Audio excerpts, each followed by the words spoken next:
গ্রামের ঠিক শেষ প্রান্তে ছিল একটি পুরনো, পরিত্যক্ত কুজো। কেউ জানত না কুজোটি কত পুরনো, কিন্তু গ্রামের মানুষেরা বলত সেখানে নাকি একসময় ভয়ঙ্কর কিছু ঘটেছিল। দিনের বেলাতেও লোকজন কুজোর কাছাকাছি যেতে সাহস করত না, বিশেষ করে রাতের বেলা। কুসুম নামে এক কিশোরী তার নানির কাছ থেকে শুনেছিল কুজোটি অভিশপ্ত। একদিন এক গৃহবধূ নিজের জীবন শেষ করেছিল এই কুয়োর গভীরে ঝাঁপ দিয়ে। সেদিন থেকেই রাতের অন্ধকারে কুজোর পাশ দিয়ে গেলে কান্নার শব্দ শোনা যেত। কুসুম এই কাহিনী শুনে রীতিমতো শিউরে উঠত। ঘটনা শুরু এক অমাবস্যার রাতে। কুসুম আর তার বন্ধুরা সাহস করে ঠিক করল তারা কুয়োর সত্যতা যাচাই করবে। গ্রামের মানুষের ভয়কে উপেক্ষা করে তারা ঠিক একটায় কুয়োর দিকে রওনা দিল। রাত তখন একেবারে নিস্তব্ধ। চারদিকে কেবল চিনি পোকার আওয়াজ আর মাঝে মাঝে কুকুরের ডাকে শূন্যতা ভেঙে যাচ্ছিল। কুসুম আর তার 3 বন্ধু কুজোর পাশে পৌঁছে দেখল জ্যোৎস্নার আলো কুয়োর পাশে পড়ে একটা ছায়া তৈরি করেছে, কিন্তু আশেপাশে কেউ নেই।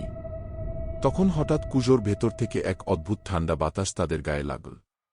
এটা তো শুধু হাওয়া, কিছু না, রোহিত বলে উঠল, কিন্তু তার কণ্ঠে ভয় স্পষ্ট। কুসুম কুজোর কাছে এগিয়ে গেল এবং ভেতরে তাকাল। হঠাৎ করেই তার মনে হল কুজোর গভীর থেকে কেউ যেন তার দিকে তাকিয়ে আছে। সে কিছু একটা বলতে যাচ্ছিল, ঠিক তখনই কুজোর ভেতর থেকে একটি মেয়ের করুণ সুরে ভেসে আসা কান্নার শব্দ শোনা গেল। ভয়ের চূড়ান্ত মুহূর্ত। সবাই দৌড়ে পালানোর প্রস্তুতি নিচ্ছিল, কিন্তু কুসুম কেমন যেন জমে গিয়েছিল। সে বলল, শব্দটা শুনছ? কে যেন আমাদের ডাকছে। এ কথা বলতেই কুজোর ভেতর থেকে একটি কালো ছায়া ধীরে ধীরে উঠে আসতে লাগল।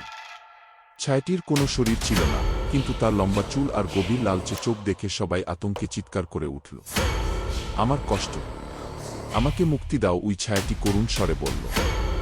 রোহিত হঠাৎ চিৎকার করে উঠল, পালাও, ও আমাদের মেরে ফেলবে। সবাই দৌড় দিল, কিন্তু কুসুম কুজোর পাশে এক মুহূর্ত দাঁড়িয়ে রইল। সে বলল, তুমি কে?